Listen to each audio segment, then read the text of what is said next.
that we have developed, but also to mention that we still have a long way to go. Right. And keeping in mind also the global circumstances in what is happening around the world, in which, and this is not only applied to Peru, but applied to the whole South American region, that is a very good option for the Indian community. Right. You know, your country is the world's largest producer of silver and second largest producer of copper and zinc.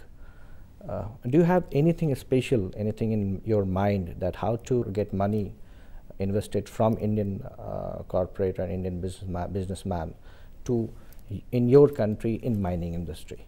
Yes, we have had, first of all, let me mention that we have had very positive talks with the individual business people and also with Chamber of Commerce and even with the Ministry of Foreign Affairs. And let me mention that in Peru, only 20% of the territory has been exploited or under exploration, mining exploration. Yes. So there is a huge potential to be developed. Right. First element. Second element is also we have been discussing what I mentioned before, the need to be creative, also to fulfill and to respond to your comment regarding the illegal mining and the social problems that comes and that have existed and exist as a problem, not only in Peru, but in many developing countries. So you see, we are having more or less a comprehensive strategy. Countries, friends, don't come close to others just for an economic purpose. We come close because we want to share values. Peru and India, we come from a millenary culture. We both have 5,000 years of history. Therefore, we have a common, so to say, a common history, a common background that tells that we can show to the world new ways of cooperation, new ways of presenting ourselves to the world and presenting new options to the world. Therefore, there is an economic dimension, but also there is a very a social and a value dimension that we would like to exploit. But there is one problem I see, you know, drug trafficking business in your country.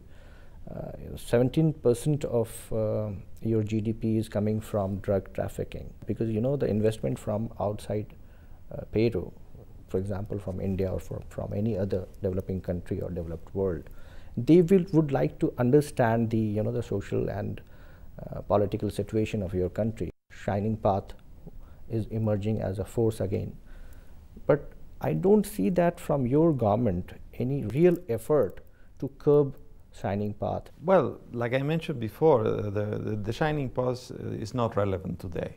And of course, whatever the leftovers of these criminals are, they are being combated, they are being fought. No, that's I have to be very clear on this. No, but regarding the drug trafficking, yes, there is a problem, like in many countries.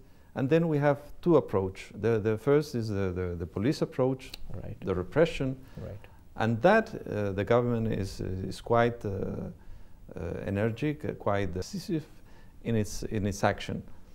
Then we have to mention the fact that Peru, or the drug trafficking, is limited to some very remote areas of the country, so it doesn't affect the life or the other investments. Peru is one of the countries that has received the highest rate of foreign investments in the world. So there is no interaction.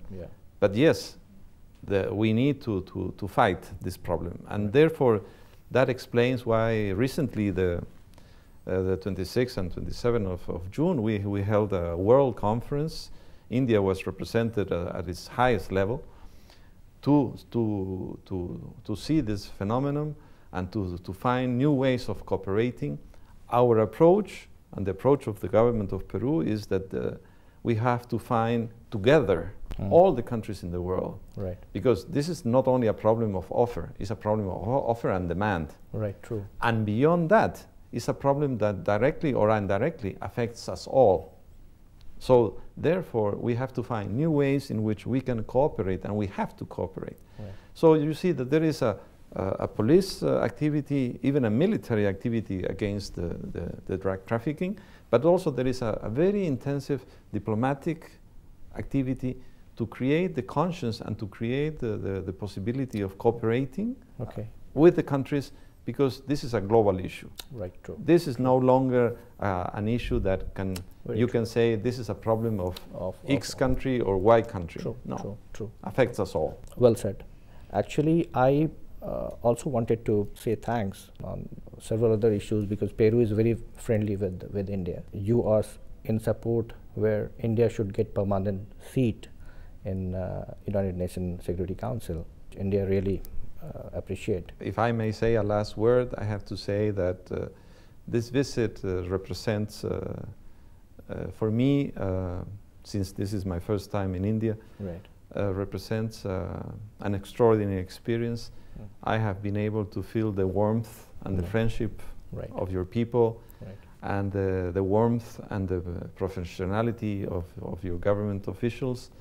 And this is something that only ratifies this willingness of the government of Peru to continue this path that will help us to develop more, not only the contacts, but also help us to promote and to give something to the rest of the world, which is values, which is a vision in which two countries, to which also can join others, of course, but to whom the values are very important, and with which we can really give a contribution to the world peace and to the development, and most of all, to solve all these problems that you have mentioned, that today they have an international dimension. It was really nice talking to you. Thank you. In our next episode, we'll again come back with a special person. Keep watching Lok Sabha television. Thank you.